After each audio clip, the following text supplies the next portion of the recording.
Hello students, welcome to our channel NCERT Full Concept Clarity। मेरा नाम है किरण। आज हम पढ़ेंगे क्लास 9 की पॉलिटिकल साइंस का चैप्टर नंबर 3, जिसमें आज का टॉपिक है what is our system of election. Election का क्या सिस्टम है हमारे इंडिया में। Can we say that the Indian election are democratic? To answer this question, let us take a look at how elections are held in India. Lok Sabha and Vidhan Sabha election are held regularly after every 5 years. ये जानने के लिए सबसे पहले हमें क्या करना है कि ये देखना है कि जो हमारे इंडिया के जो इलेक्शंस है वो डेमोक्रेटिक है, और इसका जो आंसर है वो हमें तब पता लगे जब हमें ये पता होगा कि इंडिया में आखिर इलेक्शन कैसे कराए जाते हैं। इंडिया में क्या होता है, 2 इलेक्शंस होते हैं, 2 टाइप्स के, लोकसभा एंड विधानसभा, जो कि हर 5 साल बाद करवाए जाते हैं। और 5 साल के बाद जो इलेक्शंस होते हैं उनका काम जो होता है वो ख़त्म हो जाता है, उनका कार्यकाल ख़त्म हो जाता है। The Lok Sabha and Vidhan Sabha stand dissolve, और विधानसभा और लोकसभा जो होती है वो भंग कर दी जाती है। इलेक्शन आर हेल्ड इन और constituencies at the same time, आदर ऑन द सेम डे और with in a few years. ये जो इलेक्शंस करवाए जाते हैं हर एक कॉन्स्टिट्यूएंसी में, वो सेम डे पे भी करवाए जा सकते हैं या फिर विद इन 1 हफ्ते या 15 दिनों के बीच में भी। This is called general election. इसको हम कहते हैं general elections. Sometime election are held only for one constituency to fill the vacancy caused by the death और रेजिग्नेशन ऑफ अ मेंबर्स। कुछ किसी मंत्री की अगर वहाँ पर डेथ हो गई है या उसने इस्तीफ़ा दे दिया, तो उस टाइम जो इलेक्शन कराए जाते हैं उसको बाई इलेक्शन कहते हैं। In this chapter we will focus on general election. इसमें हम किस पे फोकस करेंगे? जनरल इलेक्शंस पे। नेक्स्ट है हमारा electoral constituencies. To read about the people of Haryana electing 90 MLA। हमने पढ़ा कि हरियाणा के जो लोग थे उन्होंने 90 MLA को चुना। You may have wandered how they did that. अब हम ये सोच रहे होंगे कि उसने हरियाणा के जो लोग हैं उन्होंने ये किस बेस पे किया। Did every person in Haryana vote for all 90 MLAs? क्या हरियाणा में जितने भी लोग रहते हैं उन सब ने 90 MLAs को वोट दिया? You perhaps know that this is not the case.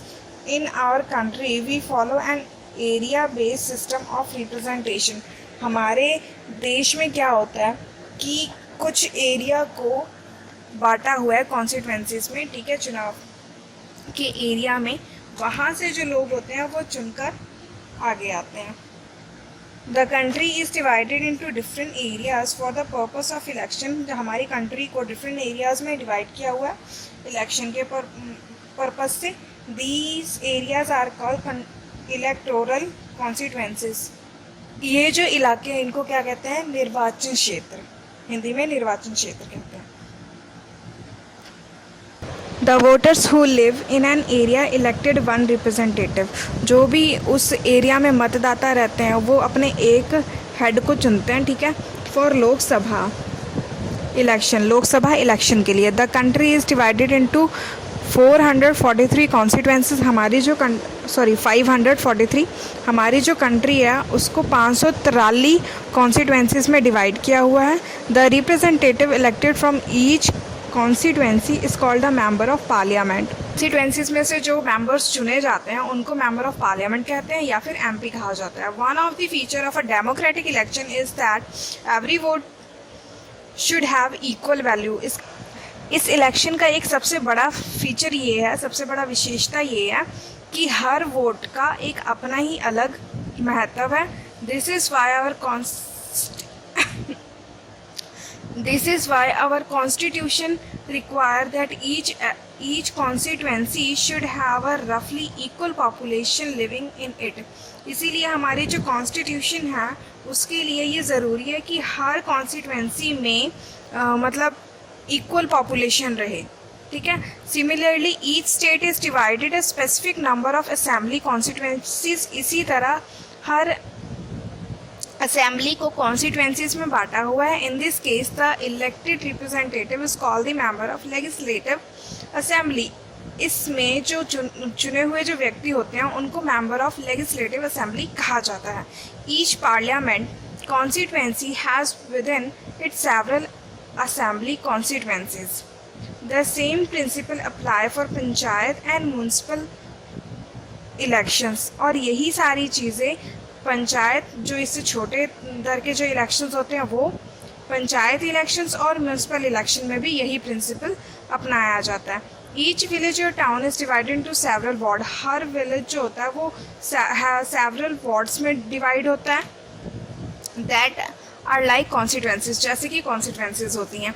Each ward elected one member of village और अर्बन लोकल बॉडी, हर वार्ड से क्या होता है कि एक मेंबर को इलेक्ट किया जाता है। Sometime these constituencies are counted as seats, और कुछ टाइम पे इन कॉन्स्टिट्यूएंसीज को हम सीट भी बोलते हैं, ठीक है। जैसे जब क्या होता है कि विधानसभा में जब when we say that Lokdal won 60 seat in Haryana,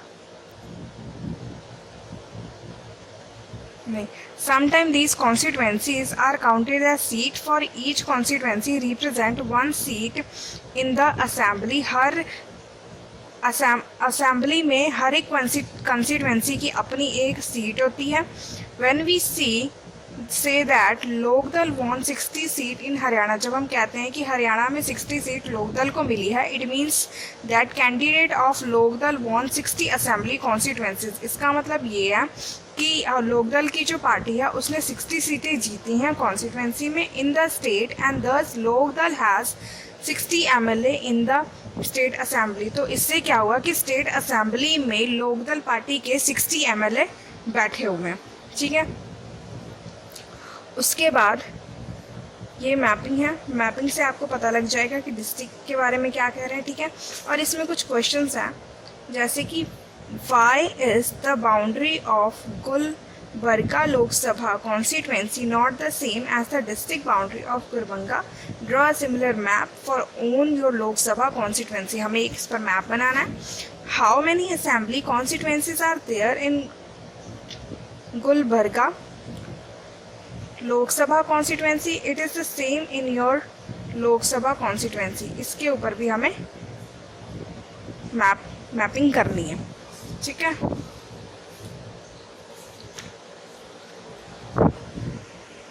हमारा reserve constituencies, our constitution entitle every citizen to elect her and his representative and to be elected as a representative. हमारा जो कॉन्स्टिट्यूशन है, संविधान है, वो हर व्यक्ति को ये अपॉर्चुनिटी देता है कि वह इलेक्शन में अपना एक प्रतिनिधित्व चुन सकता है और खुद भी एज अ प्रतिनिधित्व वर्क कर सकता है, चुनाव लड़ सकता है। The constitution maker however were worried that in an open election competition certain weaker section may not be stand a good chance to get elected to the Lok Sabha and the state legislative assembly. हमारा जब संविधान बन रहा था, संविधान के जो makers थे उनको ये चिंता थी कि हो सकता है कि ऐसे ओपनली जो खुले चुनाव हो रहे हैं, इसमें क्या हो सकता है, जो कमज़ोर लोग हो सकते हैं वो लोकसभा और विधानसभा तक वो पहुंच ही ना पाए, ठीक है।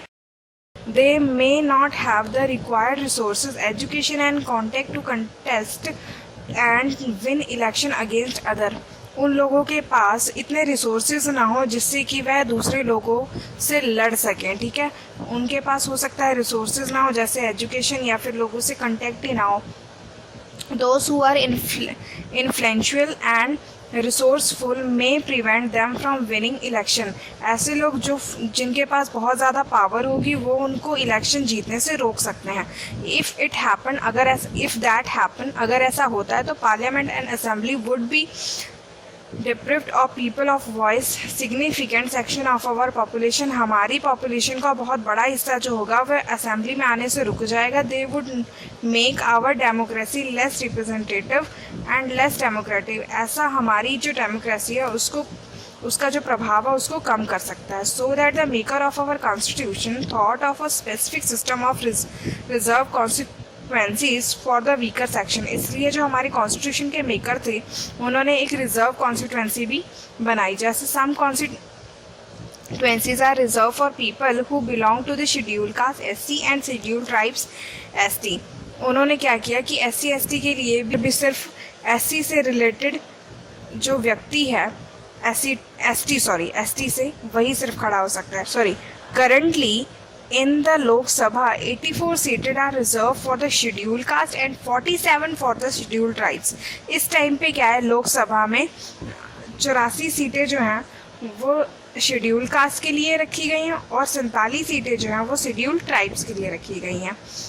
This number is in proportion to their share in the total population. ये जो proportion है उन्होंने population टोटल पॉपुलेशन से निकाला है. Thus the reserve seats for SC and ST do not take away the legitimate share of any other social group.